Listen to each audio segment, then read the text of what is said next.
Hi friends, Tony's കിച്ചണിലേക്ക് സ്വാഗതം. ഇതുവരെയിട്ട വീഡിയോകളെല്ലാം നിങ്ങൾക്ക് ഇഷ്ടപ്പെട്ടെന്ന് വിചാരിക്കുന്നു. ഇന്ന് പുതിയൊരു റെസിപ്പി ആയിട്ടാണ് വന്നിരിക്കുന്നത്. Lemon rice. ലെമൺ റൈസ് നമുക്ക് വീട്ടിൽ ഈസി ആയിട്ട് ഉണ്ടാക്കാൻ പറ്റുന്ന ഒരു റെസിപ്പിയാണ്. അത് മാത്രമല്ല, യാത്ര പോകുന്ന സമയത്തൊക്കെ നമുക്കിത് കരുതുകയാണെങ്കിൽ, അച്ചാറ് കൂടി കരുതുകയാണെങ്കിൽ ഇത് കുറച്ച് ദിവസത്തേക്ക് നമുക്ക് വെക്കാം. ട്രെയിൻ യാത്രകളിലൊക്കെ നമുക്ക് കൂടെ വെക്കാവുന്ന ഒരു ഐറ്റമാണ് ലെമൺ റൈസ്. വളരെ കുറച്ച് ഐറ്റംസ് വെച്ച് മാത്രം നമുക്ക് ഉണ്ടാക്കാം. നമുക്കങ്ങനെ നോക്കാം എങ്ങനെയാണ് ലെമൺ റൈസ് ഉണ്ടാക്കുന്നത്. ഓക്കെ ഫ്രണ്ട്സ്, നമുക്ക് ലെമൺ റൈസിന് എന്തൊക്കെയാണ് മെയിനായിട്ട് വേണ്ടതെന്ന് നോക്കാം. ആദ്യം ഞാൻ എടുത്തിരിക്കുന്നത് 200 ഗ്രാം ഐസ്. നിങ്ങൾക്ക് ഇവിടെ കാണാം, ഇത് ബസ്മതി റൈസ് ആണ് ഞാൻ എടുത്തിരിക്കുന്നത്. ഇത് നമുക്ക് സോക്ക് ചെയ്ത് വെക്കണം. 5 മിനിറ്റ് സോക്ക് ചെയ്ത് വെച്ചതിന് ശേഷം നമുക്കിത് കുക്ക് ചെയ്തെടുക്കണം. പിന്നെ ഞാൻ എടുത്തിരിക്കുന്നത് ഇവിടെ ഇഞ്ചി വളരെ ചെറുതായിട്ടായിരിക്കുന്നത്. ഇഞ്ചിയുടെ ടേസ്റ്റ് മാത്രമേ കിട്ടാവുള്ളൂ, അതുകൊണ്ട് കടിക്കാൻ പറ്റത്തില്ലാത്ത രീതിയിൽ ഇഞ്ചി ചെറുതായിട്ടായിരിക്കുന്നത്. ചെറിയ ഉള്ളി ചെറുതായിട്ട് അരിഞ്ഞു വെച്ചിരിക്കുന്നു, നിങ്ങൾക്ക് ഇവിടെ കാണാം. പിന്നെ ഒരു മുഴുവൻ നാരങ്ങ, പിന്നെ ഇച്ചിരി പരിപ്പ്, ഇച്ചിരി കപ്പലണ്ടി, പീനട്സ്, അതുപോലെ തന്നെ വത്തൽമുളക് ചെറുതായിട്ട് മുറിച്ചത്, കറിവേപ്പില, കായം, പിന്നെ നമുക്കിവിടെ മഞ്ഞൾപ്പൊടി, ഉപ്പ്, കടുക്, വെജിറ്റബിൾ ഓയിൽസ്, ഇത്ര മതി. ഓക്കെ, നമുക്ക് ഞാനിവിടെ അരി എടുത്തിരിക്കുന്നത്, ഇതിലേക്ക് കുറച്ച് വെള്ളം ഒഴിച്ച് ഞാൻ സോക്ക് ചെയ്ത് വെക്കാൻ പോവുകയാണ്. ഞാനിവിടെ അരിയിലേക്ക് വെള്ളം ഒഴിച്ചു. ഇവിടെ ഇനി ഇത് സോക്ക് ചെയ്ത് വെക്കുന്നു, നിങ്ങൾക്ക് കാണാം. ഇനി നമുക്കിത് ഇങ്ങനെ ഒരു 5 മിനിറ്റത്തേക്ക് വെക്കണം. 5 മിനിറ്റ് ഇരുന്ന് ഇത് കറക്റ്റായിട്ട് റെഡിയാവും. അതിനുശേഷം നമുക്കിതൊരു 2-3 മിനിറ്റ് കുക്ക് ചെയ്തെടുക്കണം. ഓക്കെ ഫ്രണ്ട്സ്, നമുക്ക് ആദ്യം റൈസ് ഒന്ന് കുക്ക് ചെയ്തെടുക്കണം. അതിന് വേണ്ടിയിട്ട് നമുക്ക് ഫ്ലെയിം ഓൺ ചെയ്തതിന് ശേഷം നിങ്ങളിവിടെ കാണാം, നമ്മുടെ അരി ഞാൻ എടുത്തു വെച്ചിരുന്നതിൻ്റെ അകത്തേക്ക് കറക്റ്റ് നകന്ന് കിടക്കുന്ന അത്രയും വെള്ളം എടുത്തു. ഇനി നമുക്കത് 5 മിനിറ്റ് കുക്ക് ചെയ്തെടുക്കണം. അരി വേവിക്കുമ്പോഴത്തേക്ക് പ്രത്യേകം ശ്രദ്ധിക്കുക, അരി ഒത്തിരി വെന്ത് പോകരുത്, ഒരു മീഡിയം പരുവത്തിൽ നിൽക്കണം. നിങ്ങൾക്ക് കാണാം, ഇത് നന്നായിട്ട് തിളച്ചിട്ട് റെഡിയായി വരുന്നുണ്ട്. ഇനി നമുക്കൊരു 2 മിനിറ്റും കൂടി കുക്ക് ചെയ്യണം. നിങ്ങൾക്ക് കാണാം, നമ്മൾ ഒഴിച്ച വെള്ളം പറ്റി തുടങ്ങിയിട്ടുണ്ട്. ഇതിലേക്ക് ഇനി വെള്ളം ഒഴിക്കേണ്ട ആവശ്യമില്ല, ഇത് തന്നെ നല്ല ഡ്രൈ ആയിട്ടിരുന്നുള്ളൂ.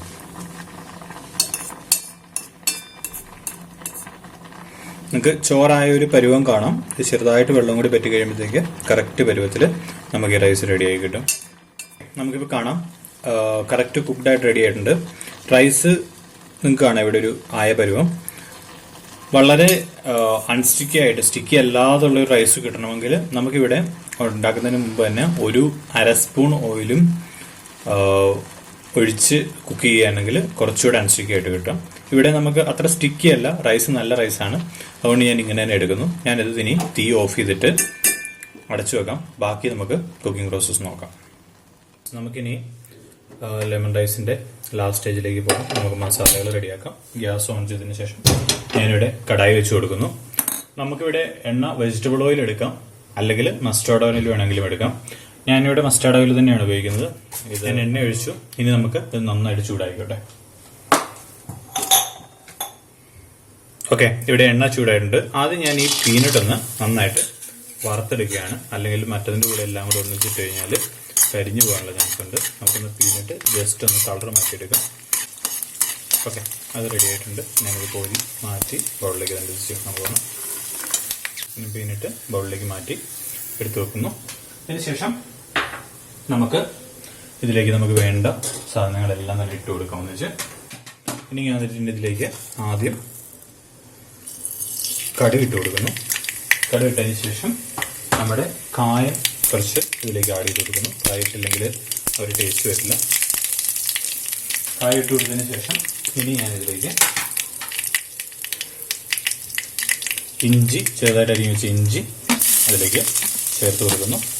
അതിൻ്റെ കൂട്ടത്തിൽ തന്നെ കറിവേപ്പിലയും ചെറിയ ഉള്ളിയും അതിലേക്ക് ഇട്ട് കൊടുക്കും. ഇനി നമുക്ക് നന്നായിട്ടൊന്ന് ഇളക്കി കൊടുക്കാം. ജസ്റ്റ് ഒന്ന് കളർ ചേഞ്ച് ആവുന്നത് വരെ.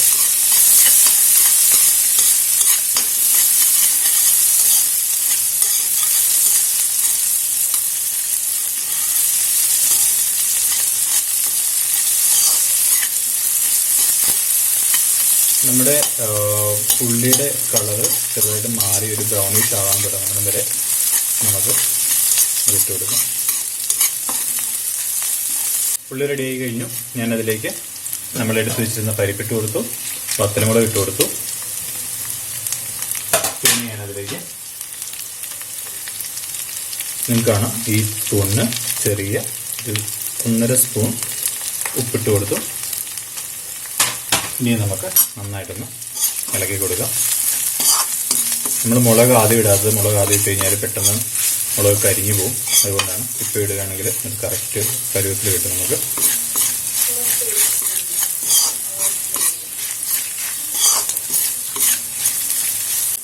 ഓക്കെ, നമുക്കിപ്പം ഇതിലേക്ക് നോക്കിയാൽ തന്നെ മനസ്സിലാവും നമ്മുടെ പരിപ്പ് അതിലേക്ക് നന്നായിട്ട് വറന്ന് ചേർന്നിട്ടുണ്ട്.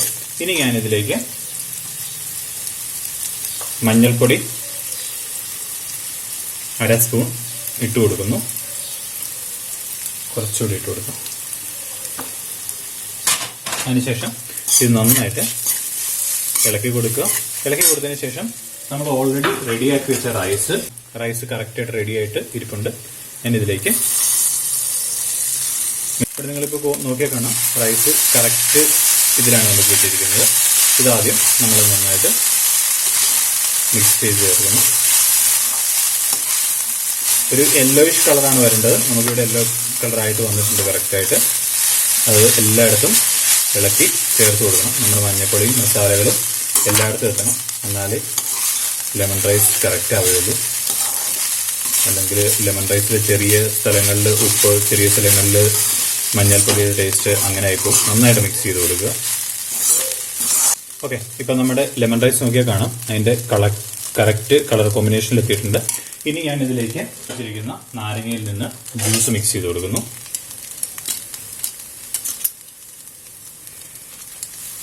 കാണാം മുകളിൽ കൂടി ഞാൻ ജസ്റ്റ് നാരങ്ങയുടെ നീരൊഴിച്ച് കൊടുക്കുന്നു. നിങ്ങൾക്ക് നേരത്തെ വേണമെങ്കിൽ ജ്യൂസ് റെഡിയാക്കി വെക്കാം, അല്ലെങ്കിൽ നമുക്ക് ഇങ്ങനെ ഒഴിച്ചു കൊടുക്കാം. ഓക്കെ, അത് മിക്സ് ചെയ്തതിന് ശേഷം നമുക്ക് നന്നായിട്ട് അതൊന്നുകൂടെ ഇളക്കി കൊടുക്കാം. തീ നമുക്ക് നിർത്താം. ഗ്യാസ് ഫ്ലെയിം ഓഫ് ചെയ്തതിന് ശേഷം നന്നായിട്ട് ഇളക്കി കൊടുക്കാം. നാരങ്ങയുടെ ലെമൺ എല്ലായിടത്തും എത്തണം. എന്നെങ്കിൽ മാത്രമേ നമ്മുടെ ലെമൺ റൈസിന് ഒരു കറക്റ്റായിട്ടുള്ള ഒരു ടേസ്റ്റ് വരുള്ളൂ. അല്ലെങ്കിൽ ടേസ്റ്റ് റെഡി ആവത്തില്ല. ഇനി നമ്മൾ ആദ്യം വറുത്ത് വെച്ചിരിക്കുന്ന പീനട്സ് നമ്മളിതിന് മുകളിലേക്ക് ഇട്ടിട്ട് അതും കൂടി ഒന്ന് നന്നായിട്ട് മിക്സ് ചെയ്ത് കൊടുക്കുക. നമ്മൾ പീനട്ട് ആദ്യം വറുത്ത് മാറ്റി വെക്കുന്നത് മെയിനായിട്ട് പീനട്ട് ഒന്ന് കരിഞ്ഞു പോരുത്. ഇതിൻ്റെ എല്ലാം കൂടെ മിക്സ് ചെയ്ത് കഴിഞ്ഞാൽ പീനട്ടിന് ആ ഒരു മുരുമുരുപ്പ് കിട്ടത്തില്ല. അതിന് വേണ്ടിയിട്ടാണ് ഇങ്ങനെ ചെയ്യുന്നത്. ഇപ്പം നിങ്ങൾക്ക് കാണാം നമ്മുടെ ലെമൺ റൈസ് റെഡി ആയിട്ടുണ്ട്. ഓക്കെ ഫ്രണ്ട്സ്, ലെമൺ റൈസ് ഇവിടെ റെഡി ആയിട്ടുണ്ട്. ഓക്കെ, ഇതുപോലെ നിങ്ങൾക്ക് എല്ലാവർക്കും വീട്ടിൽ ട്രൈ ചെയ്ത് നോക്കാം. ഓക്കെ, നിങ്ങളുടെ ഫീഡ്ബാക്സ് ഉറപ്പായിട്ടും കമൻസ് ആയിട്ട് അറിയിക്കുക. നിങ്ങൾ ഏതെങ്കിലും റെസിപ്പീസ് എൻ്റെ ചാനലിൽ കാണാൻ ആഗ്രഹിക്കുന്നുണ്ടെങ്കിൽ അത് നിങ്ങൾക്ക് കമൻസ് ആയിട്ട് അറിയിക്കാം. I will try my best to do that. നിങ്ങൾക്ക് എല്ലാവർക്കും ഈ വീഡിയോ ഇഷ്ടപ്പെട്ടെങ്കിൽ ലൈക്ക് ചെയ്യുക. സബ്സ്ക്രൈബ് ചെയ്യാത്തവർ സബ്സ്ക്രൈബ് ചെയ്യുക. നിങ്ങളുടെ അഭിപ്രായങ്ങളും നിർദ്ദേശങ്ങളും കമൻസ് ആയിട്ട് അറിയിക്കുക. പുതിയൊരു വീഡിയോ ആയിട്ട് കാണുന്നിടം വരെ ബൈ.